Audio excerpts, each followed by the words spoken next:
بسم اللہ الرحمن الرحیم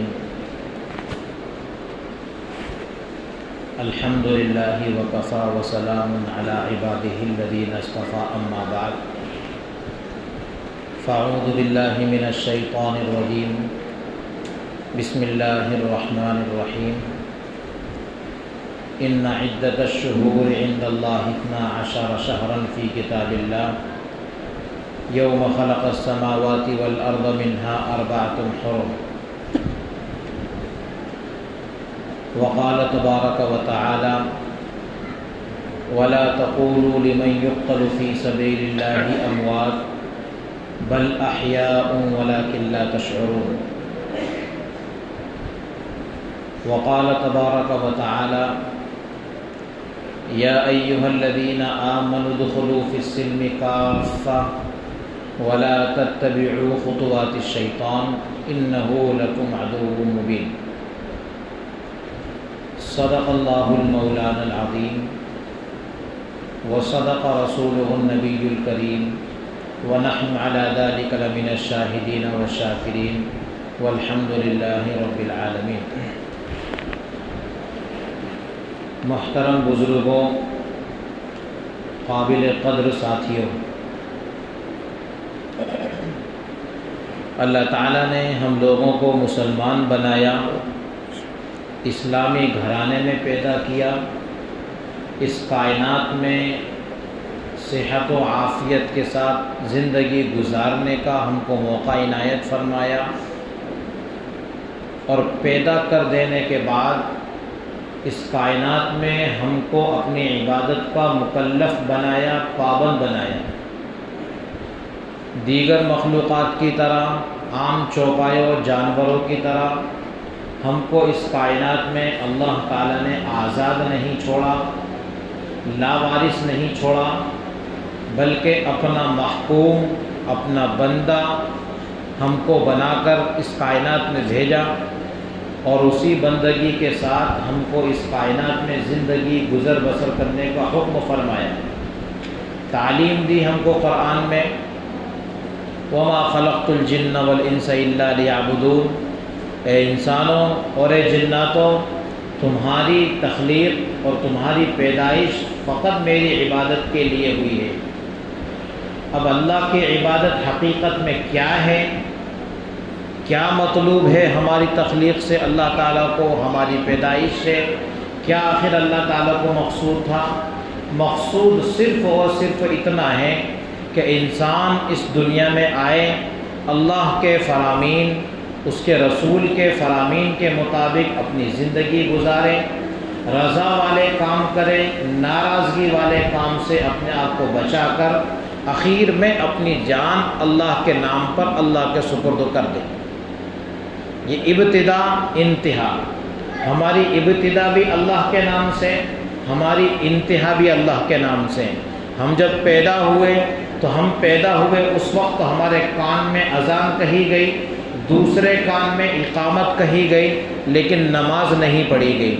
اذان بھی ہوئی ہے، اقامت بھی ہوئی ہے، لیکن اس اذان اور اقامت کے بعد میں نماز نہیں ہوئی۔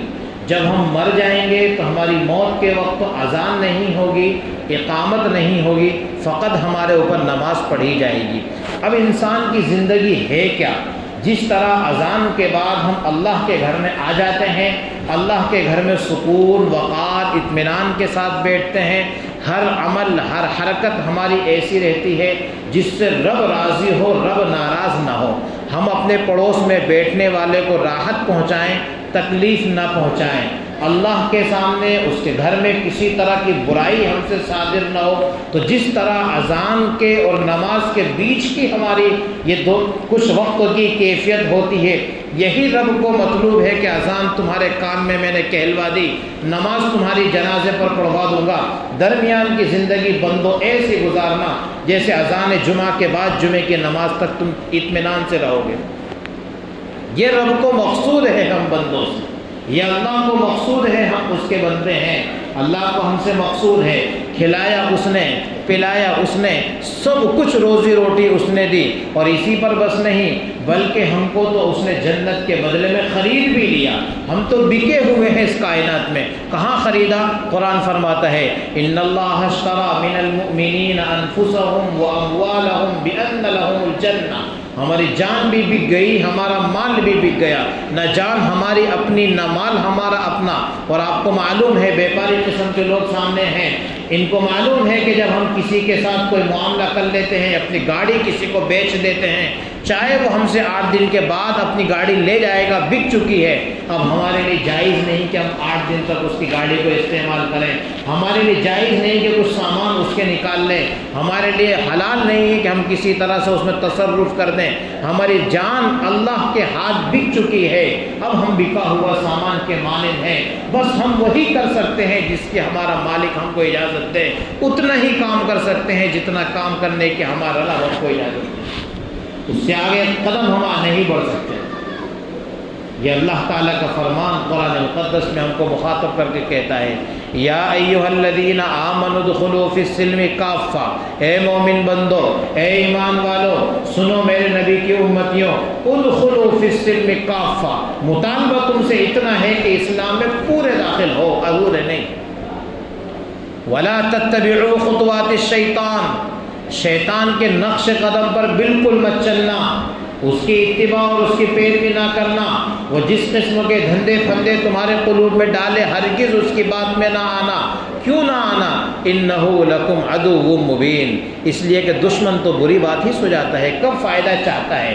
انہ لکم عدو مبین، وہ تمہارا کھلا کھلا دشمن ہے۔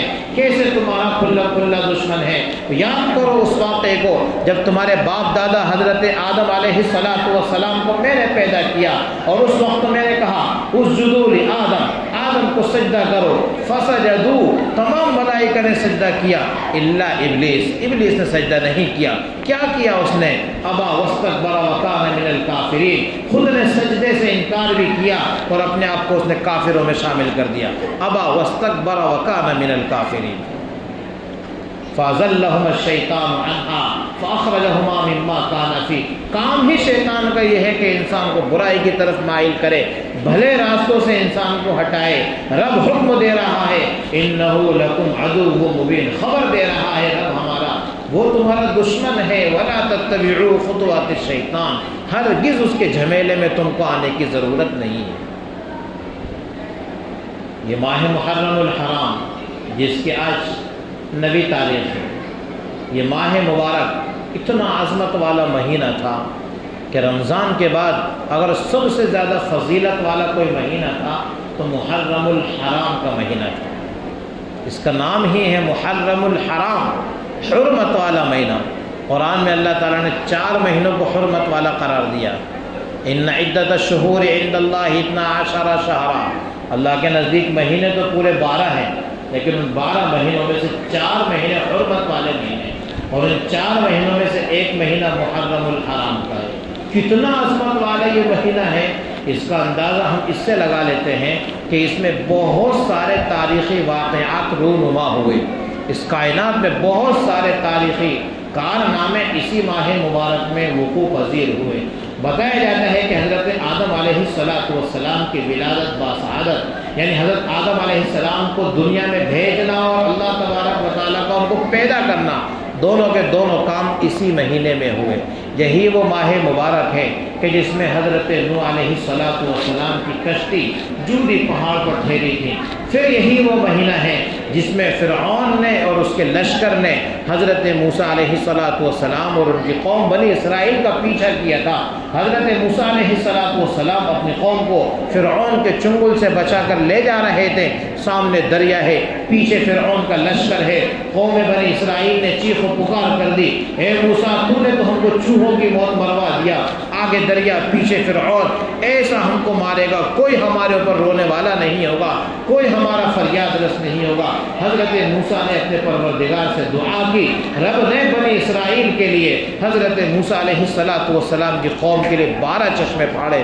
قرآن مقدس کہتا ہے، قرآن مقدس بیان کرتا ہے ہم نے 12 چشمے اس طرح سے بنائے تھے کہ پہاڑوں کے مانند دونوں طرف پانی ٹھہر گیا، درمیان میں راستہ، بنی اسرائیل موسیٰ علیہ السلام کی قوم اس سے گزر گئی، اور اس کے بعد فرعون اپنے لشکر لے کر اسی دریا میں انہی راہوں پر جس پر حضرت موسیٰ کی قوم چل کر گزر گئی تھی آ کر ٹھہرا، اور اس نے بھی پار کرنے کی کوشش کی، رب ذوالجلال کا حکم ہوا اور فرعون کو غرق کر دیا۔ اسی تاریخ میں وہ واقعہ پیش آیا، اسی تاریخ میں واقعہ پیش آیا جو یوم عاشوراء یعنی 10ویں ذی الحجہ کی تاریخ ہے۔ اسلام کے آنے سے پہلے بھی بیشتر اہم ترین واقعات اسی ماہ مقدس میں پیش آئے، بلکہ نبی کریم صلی اللہ علیہ وسلم نے مدینہ منورہ جس وقت ہجرت فرمائی اس وقت یہود و نصارہ روزے رکھا کرتے تھے۔ مدینہ منورہ کے اوس اور خزرج، یہ وہاں کے قبائل تھے، یہ اوس و خزرج کے قبائل ان 2 دنوں میں روزے رکھتے تھے، یعنی یوم عاشوراء میں خاص طور سے روزہ رکھتے تھے۔ نبی کریم صلی اللہ علیہ وسلم نے پوچھا کیا وجہ ہے، آخر کیوں تم اس دن میں روزہ رکھتے ہو؟ نبی کریم صلی اللہ علیہ وسلم کو جواب دیا یہ وہ دن ہے جس میں حضرت موسیٰ علیہ السلام کو اور ان کی قوم کو اللہ تبارک و تعالیٰ نے فرعون کو غرق کر کے عذاب دیا اور قوم موسیٰ کو اللہ تبارک و تعالیٰ نے نجات عطا فرمائی، اسی کے شکرانے میں ہم اس دن میں روزہ رکھتے ہیں۔ نبی کریم صلی اللہ علیہ وسلم نے ارشاد فرمایا اگر میں آئندہ سال حیات رہا تو تم ایک روزہ رکھتے ہو، میری محبت موسیٰ سے تم سے زیادہ ہے، میں موسیٰ کو نبی برحق مانتا ہوں، وہ میرے نبی ہونے کے ناطے بھائی ہیں، چنانچہ میں اپنے صحابہ کو تعلیم دیتا ہوں کہ آئندہ سال ہم 2 روزے رکھیں گے، ہم 2 روزے رکھیں گے، نبی اور 10ویں کا روزہ رکھیں گے یا 10ویں اور 11ویں کا روزہ رکھیں گے۔ یہ نبی کریم صلی اللہ علیہ وسلم نے مدینہ منورہ ہجرت فرمانے کے بعد میں بیان فرمایا۔ حضرت عائشہ صدیقہ رضی اللہ تعالیٰ عنہ کا فرمان ہے مدینہ منورہ میں رمضان المبارک کے روزے فرض ہوئے، لیکن رمضان کے روزے کے فرض ہونے سے پہلے مسلمان یوم عاشوراء کا روزہ رکھتے تھے، اور یہ روزہ مسلمانوں پر فرض تھا۔ جب رمضان کی فرضیت آ گئی تو عاشوراء کی فرضیت نہیں رہ گئی۔ اتنا مقدس مہینہ، ایسا عظیم ترین مہینہ جس میں ہم مسلمان اس ماہ کے آغاز ہوتے ہی قسم کے بعض خرافات میں مبتلا ہو جاتے ہیں۔ وہ ہمارے بھائی معذور ہیں چونکہ صحیح تعلیم نہ پہنچ سکی۔ اگر صحیح تعلیم اسلام کی صحیح تصویر پہنچتی تو ہم کو تو اپنے تمام مسلمان بھائیوں پر یہ اعتماد ہے، یقین ہے کہ انسان اللہ کے فرمان کو سن لے، رسول کے فرمان کو سن لے، پھر وہ اللہ اور رسول کے فرمان کے آگے اپنا قدم آگے بڑھاتا ہی نہیں ہے، بڑھاتا ہی نہیں ہے۔ لیکن حقیقت میں کوتاہی ہماری ہے کہ صحیح معنی میں صحیح تعلیم ہم مسلمانوں تک نہیں پہنچا پائے، یا ہمارے مسلمانوں نے خود اپنی صحیح تعلیم حاصل نہیں کی، جس کی بنا پر یہ ماہ مبارک شروع ہوتے ہی بعض خرافات شروع ہو جاتے ہیں، بعض خرافات شروع ہو جاتے ہیں۔ کچھ اچھے کام بھی ہوتے ہیں، کچھ برے کام بھی ہوتے ہیں۔ قرآن ہم کو کہتا ہے ہر بھلے کام کی اتباع کرو، وَأَطِیعُوا اللَّهَ وَأَطِیعُوا الرَّسُولَ وَأُولِي الْأَمْرِ مِنْکُمْ۔ کیا کام ہے تمہارا؟ اللہ کی اطاعت تمہارا کام ہے، رسول اللہ کی اطاعت تمہارا کام ہے۔ پھر اللہ کے رسول کے جو نائبین اس کائنات میں علماء کی شکل میں ہمارے درمیان میں ہیں، جن کو قرآن کریم وَأُولِي الْأَمْرِ مِنْکُمْ کہہ رہا ہے، ان کے حکموں کی اور ان کے بتلائے ہوئے مسائل کی اتباع ہمارا کام ہے۔ ان کنتم تحبون اللہ فاتبعونی یحببکم اللہ۔ کیا عجیب جملہ میرا رب فرما رہا ہے۔ کہہ دو نبی اپنے امتیوں سے، کہہ دو آپ کے ماننے والوں سے، ان کنتم تحبون اللہ، تمہارا دعویٰ ہے اللہ سے محبت کا، تم دعویٰ کرتے ہو اللہ سے محبت کا، کہہ دو اپنے امت کے لوگوں سے ان کنتم تحبون اللہ فاتبعونی، رب کی محبت یہ ہے کہ میری کامل اتباع کرو، یعنی رسول اللہ کی کامل اتباع کرو۔ کیا ملے گا رسول اللہ کی اتباع میں؟ یحببکم اللہ، خدا اللہ تم سے بڑھ کر کے محبت کرے گا۔ تم کیا رب سے محبت کرو گے؟ رب کی محبت کیسی ہے؟ ایک ماں جو اپنے بچے سے ہر درجہ محبت کرتی ہے، یہ تو 100 میں سے 1 درجہ ہی ماں کے قلبوں میں آیا، اور یہ بھی ہم کو سمجھانے کے لیے ہے۔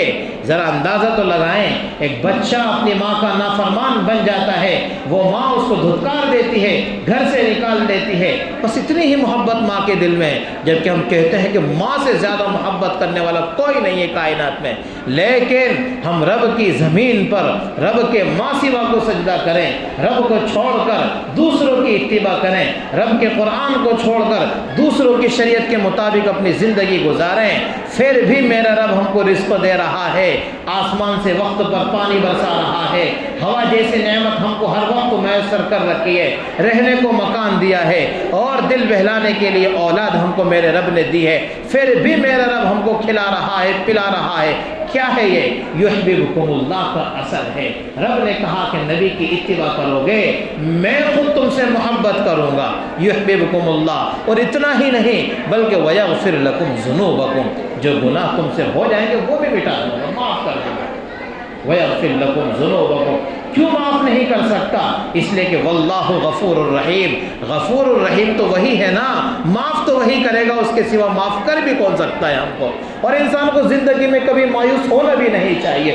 زندگی کے پیچھے مڑ کے اگر وہ دیکھے پوری زندگی گناہوں سے بھری ہوئی ہے، پھر بھی قرآن ہم کو کہتا ہے اے ایمان والو مایوسی تمہارا مقدر نہیں ہے، مایوسی تمہارا کام نہیں ہے۔ عمر بن الخطاب رضی اللہ تعالی عنہ نے نبی کریم صلی اللہ علیہ وسلم کی لسان مبارک سے جب یہ باتیں سنی کہ زندہ بچیوں کو جنہوں نے درگور کیا، دفن کیا، رب ان کو معاف نہیں کرے گا، چیخ اٹھے عمر، تڑپ گئے عمر، یا رسول اللہ میں بھی تو انہی میں سے ہوں جس نے آپ کے اوپر تلوار بھی اٹھائی ہے، یا رسول اللہ میں بھی تو انہی میں سے ہوں جس نے اپنی بیٹیوں کو زندہ درگور کیا ہے، میرا کیا حشر ہوگا یا رسول اللہ؟ آسمان سے جبرائیل اتر آتے ہیں، کہہ دیتے ہیں نبی سناؤ اپنے امتیوں کو پیغام، یا ایھا الذین آمنوا لا تقنطوا من رحمت اللہ، یا ایھا الذین آمنوا لا تقنطوا من رحمت اللہ ان اللہ یغفر الذنوب جمیعا۔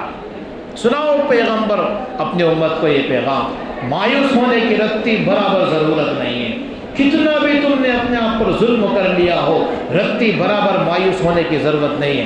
ان اللہ یغفر الذنوب جمیعا، تمام گناہوں کو سرے سے مٹا دے گا میرا رب، انہ هو الغفور الرحیم، یہ ہے میرے رب کی صفات۔ اگر کچھ ہم سے ہوا، کوتاہی ہوئی تو کہاں وقت گیا ہمارے ہاتھ سے؟ ابھی وقت ہمارے پاس ہے، توبہ کا دروازہ ہمارے لیے کھلا ہے۔ کل کا دن جو ہمارے سامنے آ رہا ہے بڑی اہمیت کا حامل ہے، یہ ایسا عظیم دن ہے کہ آپ اندازہ لگائیے کہ رمضان کے روزے کے فرض ہونے سے پہلے یہ روزہ فرض تھا، آئندہ کل کا یہ عبادت کا دن ہے، عبادت کا دن ہے۔ رسول اللہ صلی اللہ علیہ وسلم سے یہ باتیں ثابت ہیں کہ نبی کریم صلی اللہ علیہ وسلم نے اس دن میں روزہ رکھا اور اپنی امت کے لوگوں کو روزے کی تعلیم دی، اس دن میں روزہ رکھو۔ بلکہ ایک روایت میں یہاں تک بھی آتا ہے نبی کریم صلی اللہ علیہ وسلم نے فرمایا جو بندہ اس دن میں اپنے اہل و عیال پر وسعت کرے گا، کچھ زیادہ خرچ کرے گا، یعنی عام دن میں انسان جس طرح اپنے بچوں کے لیے فروٹ لاتا ہے، کھانے بناتا ہے، جو بھی اس طرح سے روزانہ کرتا ہے، اس دن میں اگر اس دن کی فضیلت کو سامنے رکھ کر روزانے سے زیادہ کچھ اپنا ہاتھ کھول دے گا، کسی اور پہ نہیں، اپنے ہی اہل عیال کی اپنے اہل عیال کے متعلق کہا، اپنے ہی اہل عیال کا تھوڑی زیادہ سخاوت کرے گا، نتیجہ اس کا یہ ہوگا سال بھر فراوانی کے ساتھ اللہ تبارک و تعالیٰ اس کو رزق دے گا، یا آئندہ کل آنے والے دن کی فضیلت۔ لیکن قرآن ہم کو تعلیم دیتا ہے یا ایھا الذین آمنوا، یا ایھا الذین آمنوا لا تقنطوا من رحمت اللہ، کتنی بھی ہم سے برائی ہو جائے ہم ان برائیوں پر افسوس تو کریں، مایوس نہ ہوں۔ مایوسی یہ ہمارے لیے صحیح بات نہیں ہے، ہم مایوس ابھی بھی نہیں ہیں، ہمارا رب ہمیں معاف کرے گا۔ میرے بھائیوں، جیسے ہی ماہ محرم شروع ہوتا ہے کچھ خرافات ہمارے اندر داخل ہوتے ہیں، کس نام سے ہوتے ہیں؟ شہادت حسین رضی اللہ تعالی عنہ کے نام سے ہوتے ہیں۔ ہمارے دل میں بڑی عظمت، بڑی قدر ہے، اور کیوں قدر نہ ہو؟ حضرت حسین رضی اللہ تعالیٰ نبی کریم صلی اللہ علیہ وسلم کے وہ لاڑلے نواسے ہیں کہ آپ علیہ السلام مسجد النبی میں ممبر پر کھڑے ہو کر خطبہ دے رہے ہیں، حسن و حسین دونوں بھائی لڑکتے ہوئے، جس طرح گیند لڑکتی ہوئی آتی ہے اس طرح سے تعبیر کیا ہے کہ کھیلتے کھیلتے مسجد میں آ گئے، پیارے حبیب صلی اللہ علیہ وسلم ممبر سے نیچے اتر آئے اور آپ علیہ السلام نے اپنے دونوں نواسوں کو کندھوں پر بٹھا لیا۔ کبھی آپ علیہ السلام اپنے آپ کو ان بچوں میں اتنا گھلا ملا دیتے تھے کہ آپ علیہ السلام سواری بن جاتے تھے، گھوڑا بن جاتے تھے اور اپنی پشت پر اپنے نواسوں کو سوار کرتے، پھر کہتے بتاؤ تمہارا گھوڑا کیسا ہے۔ یہ محبت تھی میرے رسول کی، تو کیوں کر ہم ان سے محبت نہ کریں؟ لیکن محبت سچی ہونی چاہیے، محبت جھوٹی نہیں ہونی چاہیے۔ محبت سچی ہو، محبت جھوٹی نہ ہو، محبت سچی ہو۔ وَلَا تَقُولُوا لِمَن يُقْتَلُ فِي سَبِيلِ اللَّهِ أَمْوَاتٌ بَلْ أَحْيَاءٌ وَلَٰكِن لَّا تَشْعُرُونَ۔ قرآن صاف کہہ رہا ہے جو شہید ہوا راہ خدا میں، اس کو حیات جاویدانی مل گئی، ہمیشہ ہمیشہ کے لیے زندہ ہے، مردہ نہیں ہے۔